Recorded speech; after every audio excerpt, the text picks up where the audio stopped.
الرحمن الرحیم وبہ نستعین وهو خیر ناصر ومعین الہی انطقنی بالہدی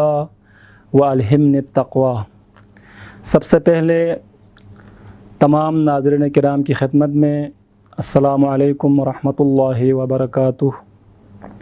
اس کے بعد تمام عالم اسلام کو عید مباہلہ کی مناسبت سے تبریک اور تہنیت عرض کرتا ہوں۔ ناظرین محترم، جشن مباہلہ یا عید مباہلہ اسلامی تاریخ کے ماہ ذی الحجہ کی 24 تاریخ کو، یعنی اسلامی سن ہجری کے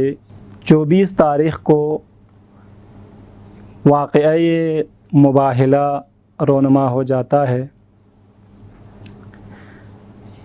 تاریخ کے حوالے سے دیکھا جائے تو یہ فتح مکہ کے بعد سن 9 ہجری کو پیغمبر خدا صلی اللہ علیہ وآلہ وسلم اور ان کے پاک اہل بیت کے توسط سے ان کے حضور میں میدان مباہلہ میں پیغمبر خدا صلی اللہ علیہ وآلہ وسلم اپنی نبوت کے اس بات کے لیے اور حق کی سند لے کر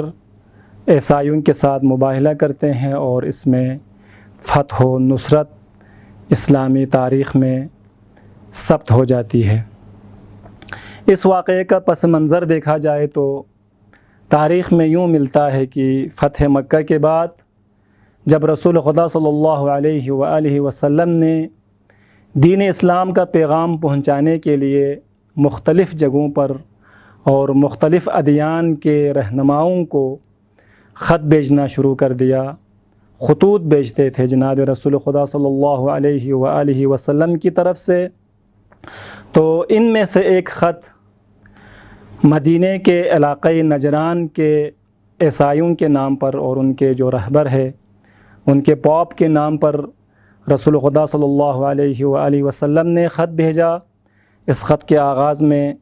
لکھا گیا کہ شروع کرتا ہوں خدا ابراہیم و یعقوب و اسحاق کے نام سے، محمد جو اللہ کا رسول ہے کی طرف سے اس خط کو تمہارے نام بھیج دیتا ہوں۔ اور اس خط میں جو مرقوم تحریر تھی وہ یہ تھی کہ اے عیسائیوں، میں تمہیں دعوت دیتا ہوں کہ بندوں کی بندگی چھوڑ کر اللہ کی بندگی اختیار کریں، اور اس بات کی دعوت دیتا ہوں کہ اللہ کی ولایت میں داخل ہو جائیں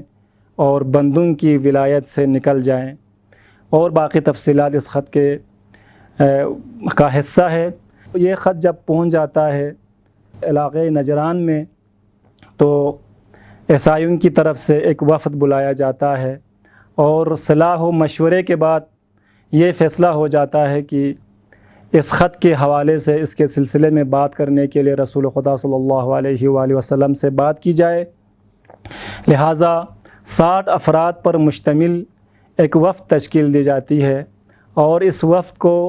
جناب رسول خدا صلی اللہ علیہ وآلہ وسلم کی خدمت میں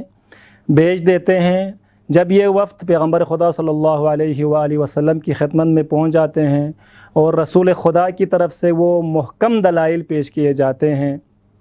اللہ کی ولایت میں داخل ہونے کے لحاظ سے، اللہ کی عبودیت کے لحاظ سے اور توحید کے لحاظ سے محکم دلائل پیش کرنے کے باوجود جب یہ وفد اپنی بات پر ڈٹے رہے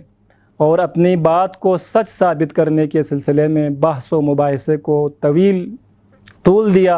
اور بات جب یہاں تک پہنچتی ہے تو جبرائیل امین علیہ السلام رسول خدا صلی اللہ علیہ وآلہ وسلم پر یہ آیت لے کر نازل ہو جاتے ہیں۔ اعوذ باللہ من الشیطان الرجیم، فمن حاجک فیہ من بعد ما جاءک من العلم فقل تعالوا ابناءنا وابناءکم ونساءنا ونساءکم وانفسنا وانفسکم ثم نبتہل فنجعل لعنۃ اللہ علی الکاذبین۔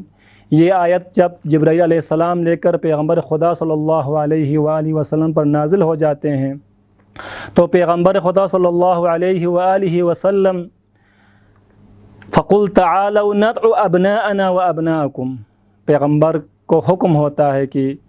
اے پیغمبر آپ انہیں حکم دے دیں، آپ ان عیسائیوں کو بتا دیں کہ اگر تم اپنی بات میں سچے ہو تو مباہلے کے لیے تیار ہو جاؤ۔ بہت سے دلائل پیش کرنے کے باوجود آپ کی بات نہیں مان رہے تو مباہلے کے لیے تیار ہو جاؤ، لیکن مباہلہ کس انداز میں ہو وہ انداز اس آیت میں بیان ہو رہا ہے کہ قل تعالوا ابناءنا وابناءکم، تم اپنے بیٹوں کو لائیں میدان مباہلہ میں، ہم اپنے بیٹوں کو بلاتے ہیں،